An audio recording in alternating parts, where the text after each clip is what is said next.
from Group 2, and I am AZIA, this is AFIFAH, and this is HADIRAH, and we are going to present about period poverty contributes to bad effect on human well-being. You are AZIA? Yes.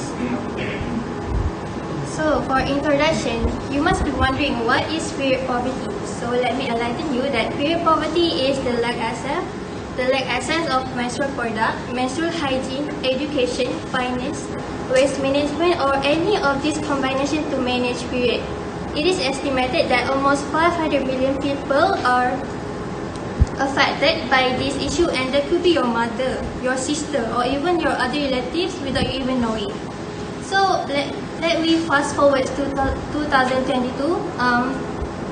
Period is still considered taboo in Malaysia, and while the world has evolved to produce more modern thinking individuals, I think it is time for us to be more open-minded and to be more compassionate to women about menstruation.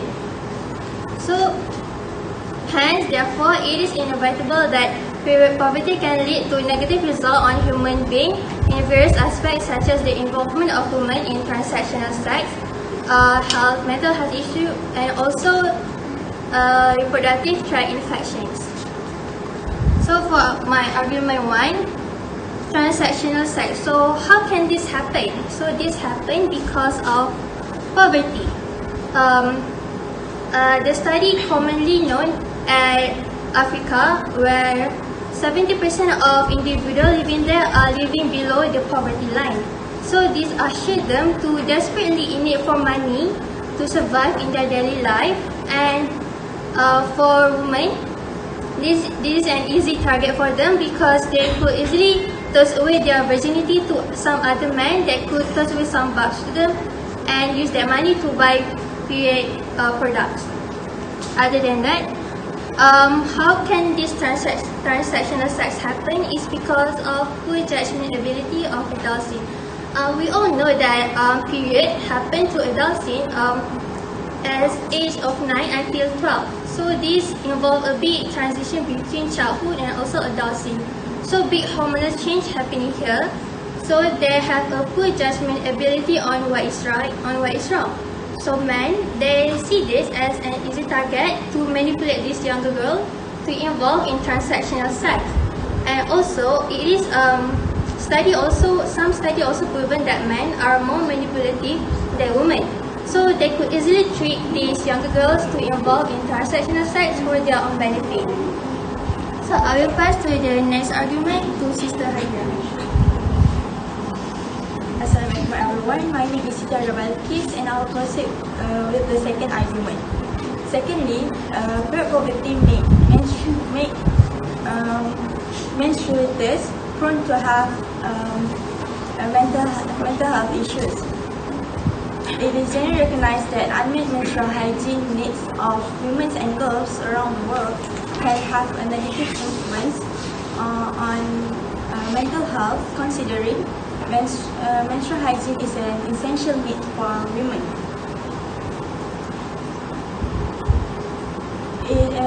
The difficulties in obtaining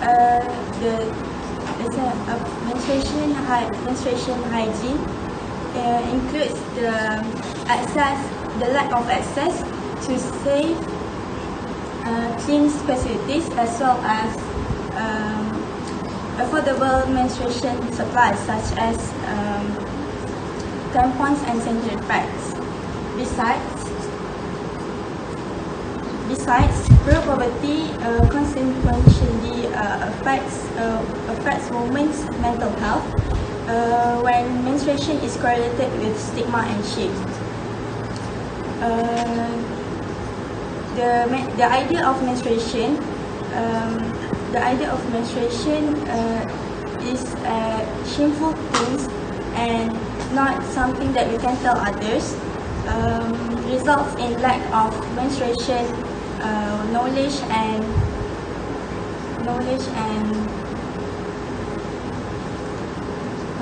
awareness. Thus, women who experience the insufficient menstruation supplies are more likely to have mental illness. That's all from me. I will pass to the next presenter. Hi, I am AFIFAH and I will continue with argument 3. So for the last impact towards period poverty is reproductive tract infections. So reproductive tract infections may increase a woman's and girls' vulnerability. Why? This is because if it was left untreated, they will suffer from itchiness of vulva, pain during urination, and also vaginal discharge. Besides that, it can also cause sexually transmitted infections, as it can spread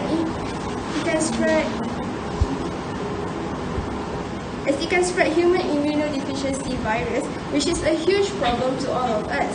So it is important to note that it is crucial for us, women and girls, to maintain their genital area clean, especially during menstrual cycle. Besides that, unhygienic washing habits is very common in rural regions and third world countries. For instance, India has a huge widespread problem regarding menstrual hygiene management, as they use unimproved methods, particularly cloths, as reusable pads. Reusable pads will develop infections more quickly than those who use disposable pads. So I want to tell you all that it is important to note that unhygienic menstrual managements are the main cause to reproductive tract infections.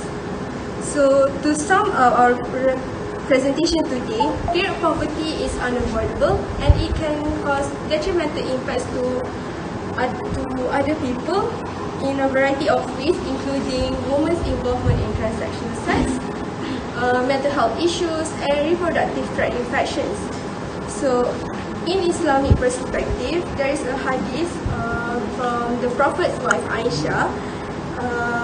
She said that the Prophet, may Allah bless him and give him peace, would recline on my lap while I was menstruating, and he would read the Quran. This hadith shows that the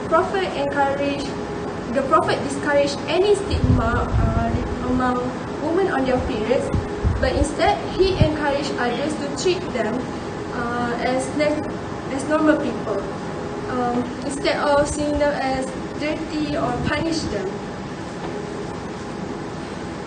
We will also like to suggest for the government to subsidize the price of menstrual stuff and decrease the menstrual products sales and tax, such as sanitary pads and tampons, so that all women and girls will not face any problem on purchasing them. So before I end, I want to call for all girls and women out there and tell them periods are cool and deep with dignity. That's all.